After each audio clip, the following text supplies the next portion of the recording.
बहू को तारीफ पसंद है। जानवी एक बहुत भोली लड़की थी। वो अपने ससुराल में सभी का बहुत ख्याल रखती और हंसी खुशी से रहती।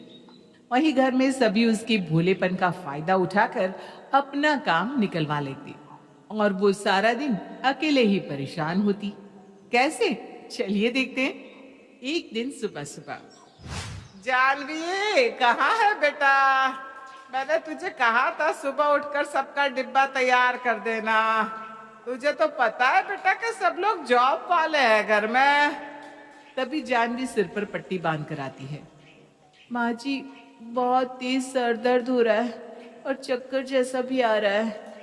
थोड़ा सा काम क्या बोल दो, इनको चक्कर उल्टी सब होने लगती है। मुझे पता है इससे काम कैसे निकलवाना है। ठीक है बेटा, जा आराम कर, मैं ही बना लूंगी। फिर भले ही सोनू को ऑफिस में बेइज्जती झेलनी पड़े। बेइज्जती क्यों मम्मी जी? सोनू कह रहा था कि तेरे हाथ का खाना खा के सब उंगलियां चाटने लग जाते हैं। और सच में बेटा, तेरे हाथ में जो जादू है ना, सच में क्या कहूँ अब। तू जो खाना छू भी देती है तो स्वाद बढ़ जाता है। अरे अमृत बन जाता है, अमृत। इसीलिए तो मैंने तुझे डिब्बा बनाने को कहा, क्योंकि सबको तेरे हाथ का ही खाना पसंद है ना।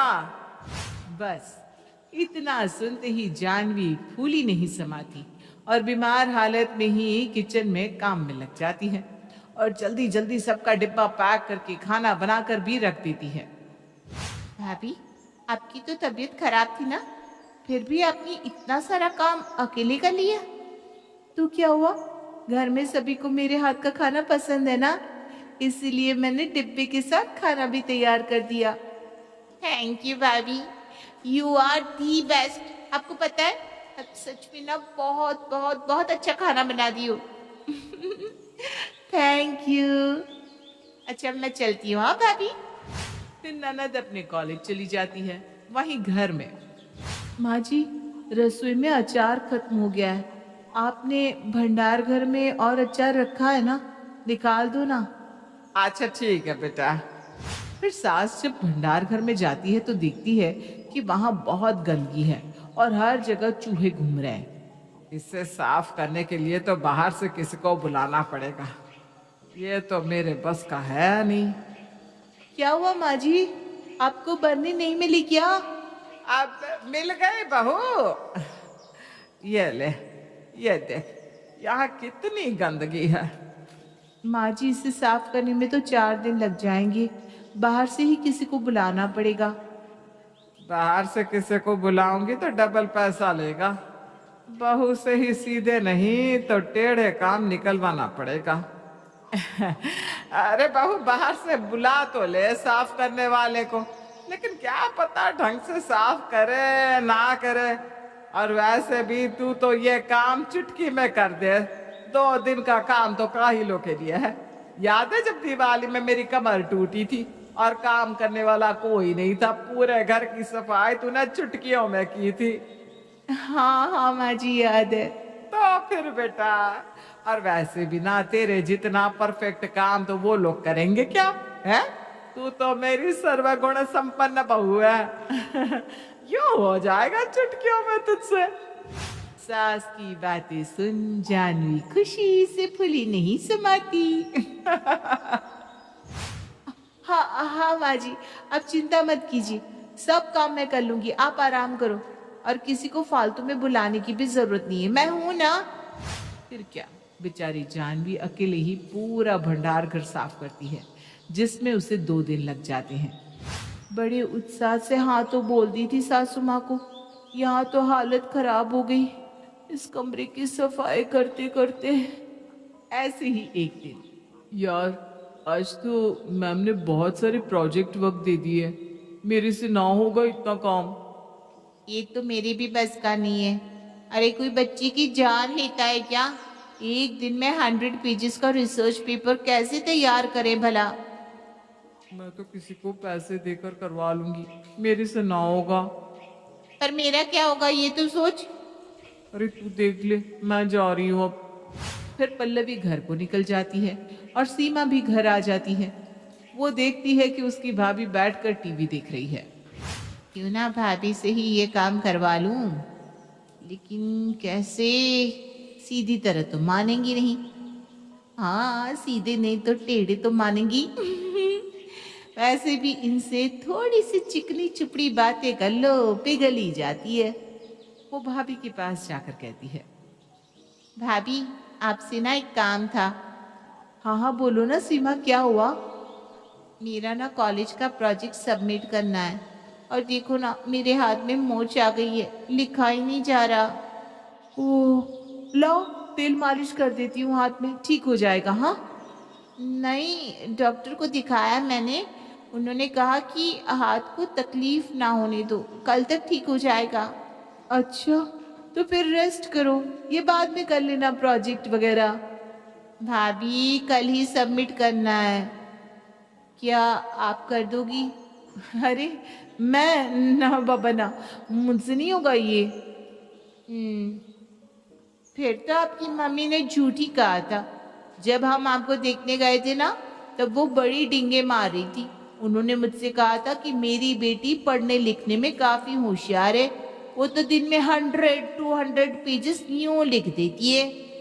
हाँ तो मम्मी ने सही तो कहा था।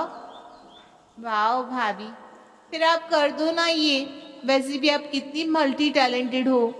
सो तो मैं हूं ही, और अगर मैं इसका लिख कर दे दूंगी तो मेरी ही बढ़ाई होगी।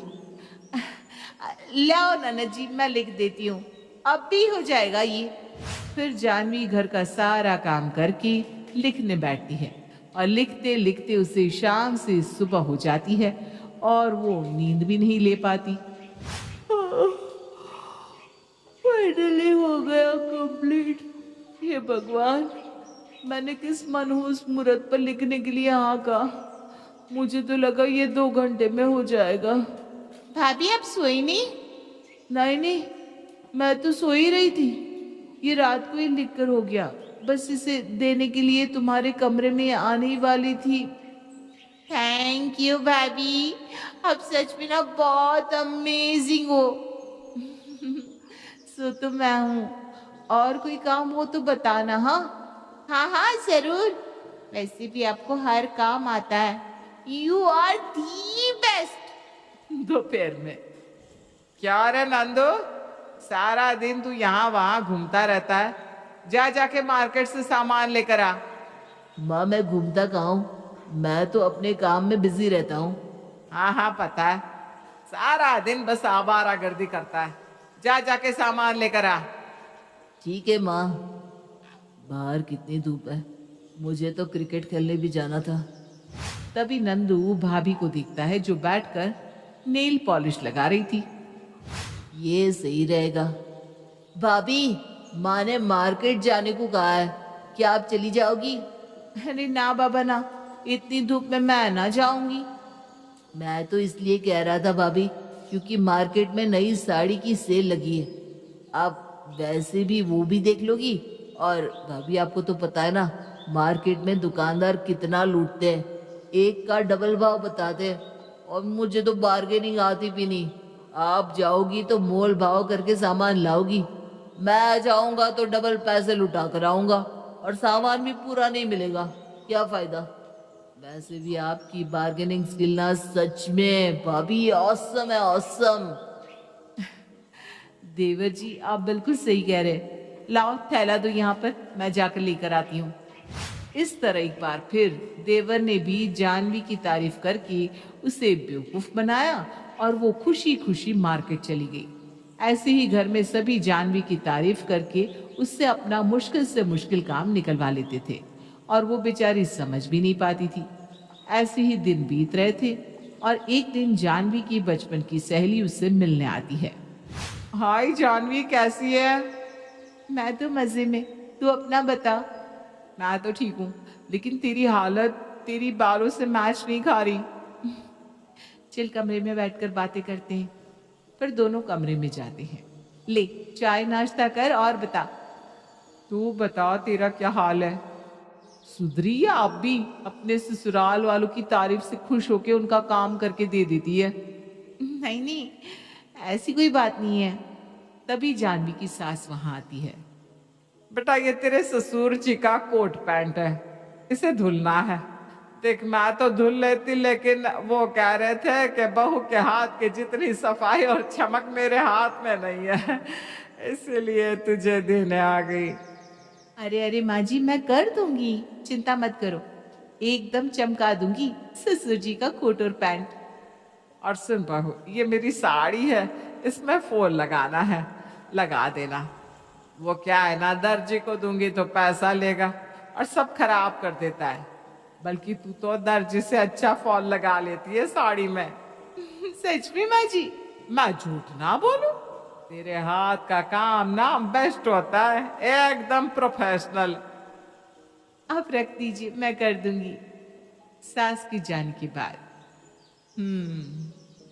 ले, लगा गई तेरी सास तुझे चूना। क्या मतलब? देख कितनी भोली है जानवी, जब से मैं यहाँ आई हूँ बस यही देख रही हूँ कि सब तेरी तारीफ करके तुझसे अपना काम निकलवा रहा है। तू चेंज करना अपना रवैया। सच में यार, कभी कभी मुझे भी लगता है कि मैं कुछ ज्यादा तो काम नहीं करती। कुछ नहीं, बहुत ज्यादा करती है। सब अपने हिस्से का भी काम तुझसे ही करवाते हैं। तेरी थोड़ी सी तारीफ क्या कर दो तू पिघल जाती है। हाँ यार, बात तो सही है, मुझे ना तारीफ बहुत अच्छी लगती है, इसीलिए शायद। लेकिन आपसे कोई काम नहीं करूंगी मैं। गुड। अच्छा सुन, परसों ना मेरे देवर की शादी है और मुझे कोई अच्छी पार्लर वाली नहीं मिल रही। क्या तू मेरा मेकअप कर देगी? देख मना मत करना, तू मेकअप ना बहुत प्यारा करती है, और ऊपर से उस पे वो तेरी ज्वेलरी क्या दिखती है यार। तेरे से बेस्ट मेकअप तो कोई और कर ही नहीं सकता, पार्लर वाली भी नहीं। आई थिंक इतनी तारीफ काफी है इससे काम निकलवाने के लिए। अरे बस इतनी सी बात, मैं तैयार कर दूंगी तुझे और अपनी गोल्ड ज्वेलरी भी पहनाऊंगी, डोंट वरी। बस फिर क्या, इसी तरह एक बार फिर बहु तारीफ के चक्कर में